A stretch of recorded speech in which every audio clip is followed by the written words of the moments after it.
श्री शक्ति सदगुरु भगवान की जय। ज्योति शक्ति तीर्थम धाम की जय। तो सच्चे दरबार की जय। मंच पर आसी माँ जगत जननी जगदम्बा एवं पूज्य गुरुवर जी के चरणों में कोटि कोटि नमन करती हुई यहाँ उपस्थित सभी गुरु भाई गुरु बहन माँ के भक्त तीनों धाराओं के कार्यकर्ता एवं इस मंडी प्रांगण में लगे हुए समस्त भाइयों को जय माता की जय गुरुवर जी। अत्यंत सौभाग्यशाली क्षण है जहाँ माँ जगत जननी जगदम्बा की शरण में बैठे होते हैं। वैसे तो हमारे 365 दिन ही माँ के साधना में निकलते हैं, लेकिन जब मानसिक महाआरती का यह अवसर आता है तो एक तड़प होती है, एक ललक होती है कि हम अपने माँ के चरणों में तो बैठेंगे ही, साधना करेंगे, लेकिन अपने गुरु भाइयों बहनों से मिलते हैं। यह हमारा परम सौभाग्य है कि गुरुवर ने हमें एक ऐसी यात्रा से जोड़ा है। जैसे आपने अभी हमारी रमा दीदी के विचार सुने, वह तड़प देखी, यह तड़प हम सबके अंदर होनी चाहिए। उनकी तड़प बोलने में शब्द जरूर न मिले, लेकिन मन के जो भाव होते हैं, जो विचार होते हैं, वह आंखों से उन शब्दों से झलकते हैं। वह तड़प हमारी गुरुवर जी के चरणों के प्रति होना चाहिए। और गुरुवर जी यही तो चाहते हैं कि जिस दिन वह तड़प हमने अपने अंदर पैदा कर ली, हमें अपने लक्ष्य से कोई उलझन नहीं कर सकता।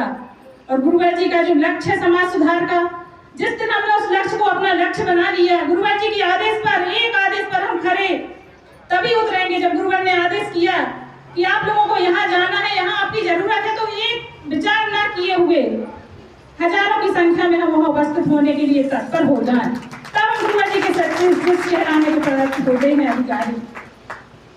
हम सब जो यात्रा तय कर रहे हैं वो कोई साधारण यात्रा नहीं है। एक ऋषि के सानिध्य की यात्रा तय करने के लिए देवादी देव भी लालायित होते हैं।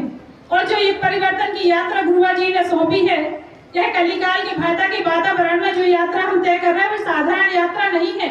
न आप हम साधारण हैं, क्योंकि एक ऋषि ने हमें एक साधक बनाया है। और साधक का जीवन कैसा होता है? विषम परिस्थितियों में उतार चढ़ाव, जीवन मरण, हर चीज से परे होकर, कैसी भी विषम से विषम परिस्थितियां क्यों ना हो, लेकिन गुरुवर जी के आदेश पर हम एक संग खड़े हो जाएं। हमारे बीच में कितने भी मनभेद तो हो सकते हैं, लेकिन हमारे अंदर मनभेद नहीं होने चाहिए। तब गुरुवर जी की यात्रा को हम एक संग होकर कार्य कर सकते हैं। और हमारे सभी इलाकों के गुरु भाई बहन, हमारी बहनें, गुरुवर जी बार बार कहते हैं कि नारी शक्ति को बढ़ाओ, नारी शक्ति आगे आएगी तभी परिवर्तन आएगा। आज जगह जगह नशे के जो ठेके दिए जा रहे हैं, हमारी शक्ति स्वरूपा बहनें भी जगह जगह जब 40 पाठ में आती है, उनके उद्बोधन सुनो, आप उनकी तरफ सुनो। उनकी तरफ होती है जो समाज के बीच में नशे के ठेके दिए जाते हैं, हमारी बहन बेटियों के साथ जो दुराचार होते हैं, उनमें कैसे बदलाव आएगा? दीदी लोग तो आगे चली जाती हैं, हम भी जाते हैं, कार्यक्रम अटेंड करते हैं, फिर अपने घर वापस आ जाते हैं।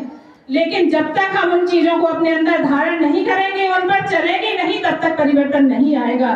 तो हमारा दायित्व बनता है, हमारा कर्तव्य बनता है कि हम विचारधारा को पूर्णतः अपने जीवन में धारण करें। गुरुवर जी जो हमसे चाहते हैं, यह जीवन तो आता जाता है ही, चाहे हम इसको सुख सुविधाओं में व्यतीत कर दें, चाहे इसका एक एक पल हम अपने जीवन का सदुपयोग कर लें। आज हम वीर वीरांगनाओं की गाथाएं सुनते हैं, शहीदों को याद करते हैं, वही संघर्ष आज हम सबके बीच में है। बस परिस्थितियां बदली, हमें बॉर्डर पर नहीं जाना, लेकिन उससे ज्यादा संघर्ष का समय समाज के बीच में है, क्योंकि नशा रूपी शत्रु जो हमारे बीच में है, हम उसका दहन कैसे करेंगे? जब तक हमारी बहनें अस्त्र शस्त्र लेके बाहर नहीं आएंगी। और वो अस्त्र शस्त्र का मतलब ये है कि मां रूपी शस्त्र जो गुरुवर ने हमें दिया है, हमारा दायित्व बनता है कि ऐसा कोई घर न बचे जहां मां की जोत जला दे। कलिकाल को कहीं छुपने की जगह ही नहीं मिलेगी। और कलयुग तो हम मान बैठे हैं। हमारी दीदी भी बार बार आह्वान करते हैं अपनी बहनों का, युवाओं बहनों का, युवा भाइयों का। तो हमारा दायित्व बनता है, जब गुरुवर जी कहते हैं कि एक अपना जीवन समर्पित कर दो, मैं तुम्हारे हजारों जीवन बना दूंगा, तो क्या हम गुरुवर को मानते नहीं है? अगर हम गुरुवर को मानते हैं तो आज प्रयागराज के लिए प्रचार के लिए बार बार हम आश्रम से फोन आ रहे थे कि भैया सब जिले से बहनें तैयार हुए, लेकिन दमोह जिले से कोई बहनें तैयार ही नहीं हो रही।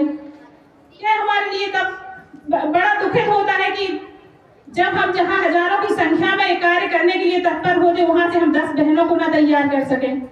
तो मैं अपनी बहनों से कहना चाहती हूँ कि कभी भी गुरुवर का जब आदेश संदेश होता है तो उसको सर्वोपरि रखें।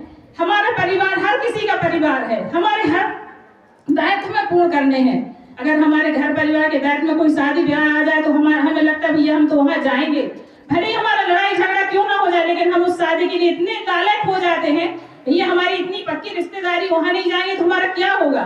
लेकिन उस परम सत्ता से जो डोर हमने जन्म जन्म के लिए बांधी है, वहां के आदेश के लिए अगर हमें तड़प ना हुई तो यह हमारी अधिकार है।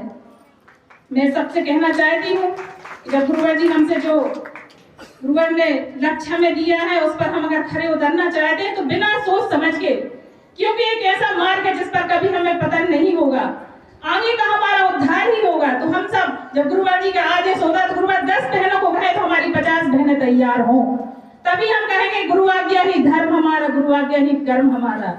हमारे भाई जहाँ भी 40 पाठों में जाते आपसे भी निवेदन है, गुरुवर जी कहते हैं कि दोनों पक्ष गाड़ी हम रथ के उन पहियों के जैसे हैं कि दोनों पहिए एक तरफ पुरुष है एक तरफ महिला, और दोनों पहिए जब एक साथ चलेंगे जब हमारा रथ सही दिशा में कार्य करेगा। तो हमें अपनी बहनों को कदम से कदम मिला के साथ में लेके चलना है। जब हमें पता है कि हम भोजन करेंगे तो हमारी आत्मा को हमें तृप्ति मिलेगी, उसी प्रकार यह अध्यात्म का यह यात्रा है कि जब हम अपनी बहनों को, अपनी पत्नी को, अपनी बहन को साथ में लेके जाएंगे तो वह भी उस मार्ग में आगे बढ़ेगी, उसको भी उस चीज का लाभ मिलेगा। वह तड़प आपके अंदर भी होनी चाहिए। आज कोई क्रम में जाते हजारों भाई रहते लेकिन हमारी 50 बहनें नहीं हो पाती, क्योंकि यह कमी हम सबके अंदर है। हम सोचते भी हम जा रहे हैं गाड़ी में, हम बैठ जाएंगे 2 भाई बैठ जाएंगे, अगर श्रीमती को ले जाएंगे तो शायद वो अकेली ही बने। तो इस सोच को आप लोग अलग करो। हर भाई अगर जो गुरुवर के शिष्य हैं, गुरुवर के कर्तव्य को मानते हैं, गुरुवर जी जो कहते हैं कि नारी शक्ति को आगे बढ़ाओ, तो यह जीवन गुरुवर के चरणों में समर्पित कर दो। जहाँ पूरा जीवन समर्पित करने के लिए तो अपनी पत्नी को क्यों नहीं आगे बढ़ा सकते, अपनी बहनों को क्यों नहीं आगे बढ़ाने की प्रेरणा देते कि आप लोग भी आगे बढ़ के आइए, कार्य करिए। जो कार्य हम कर रहे हैं वो आप भी कर सकती हैं, क्योंकि हर किसी की अपनी अपनी क्षमताएं होती हैं। आज हमारी ये बहनें बैठी हैं, सबकी अलग अलग क्षमता है। प्रगति सत्ता ने सबको कुछ ना कुछ दिया है, बस जरूरत है उसका हमें सदुपयोग करने की।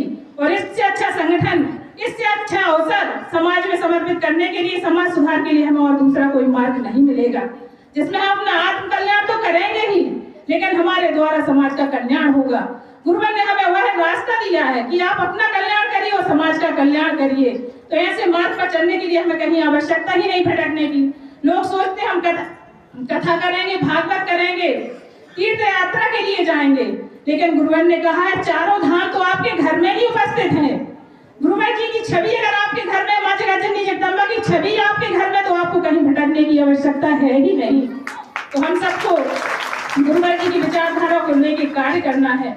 वह तड़प या ललक हमेशा अपने अंदर पैदा करिए कि हम एक आदेश पर खड़े होकर उतर सकें, और एक आदेश हो आश्रम का कि आप लोगों की जरूरत इस जगह पे है, तो कुछ सोचें, विचारें, कुछ ना करें। गुरुवर जी के आदेश को सर्वोपरि होकर आगे बढ़ के कार्य करें, तभी हम सबका कल्याण होगा और तभी हमारा यह कहना भी सार्थक होगा कि गुरु आज्ञा ही धर्म हमारा, गुरु आज्ञा ही कर्म हमारा।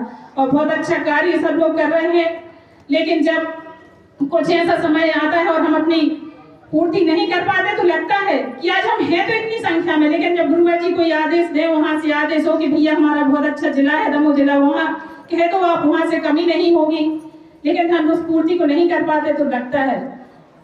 आप सब प्रयागराज के शिविर में जाने की तैयारी करें, अधिक से अधिक नए लोगों को ले जाएं, अपनी अपनी व्यवस्थाएं स्वतः देखें, क्योंकि एक प्रयागराज एक ऐसा स्थान है जहां हजारों लाखों की भीड़ होगी, मेला होगा। बच्चों को ले जाए तो उनकी सुरक्षा के लिए आप लोग भी जिम्मेदारी निभाएं, और जो भी हमारा कार्य हो, पंडाल व्यवस्था से लेकर आवाज व्यवस्था की, वह हमारे अंदर तड़प होनी चाहिए, हमारी बहनों के अंदर तड़प होनी चाहिए। आप लोग पूछें कि भैया कहीं कार्य करने की आवश्यकता तो नहीं है, क्योंकि घूमने के लिए तो हम बार बार कई बार चले जाएंगे, लेकिन जो लक्ष्य को लेके हम इस बार शिविर में जाएंगे प्रयागराज, तो पहला हमारा वही कर्तव्य होना चाहिए कि हम शिविर को सफल बनाने के लिए जा रहे हैं। जितने भी पदाधिकारी कार्यकर्ता हैं उनका सबका दायित्व बनता है एक दूसरे से संपर्क करें, पूछें कि हमारी कहीं कार्य करने की आवश्यकता तो नहीं है, हमें जरूरत तो नहीं है, चाहे हमारी बहनें हो चाहे भाई हो, यह तरफ हर किसी के अंदर होनी चाहिए। बाकी माँ भगवती जगतजननी जगदम्बा के चरणों में मेरी भी यही कामना है, निवेदन है कि हे माँ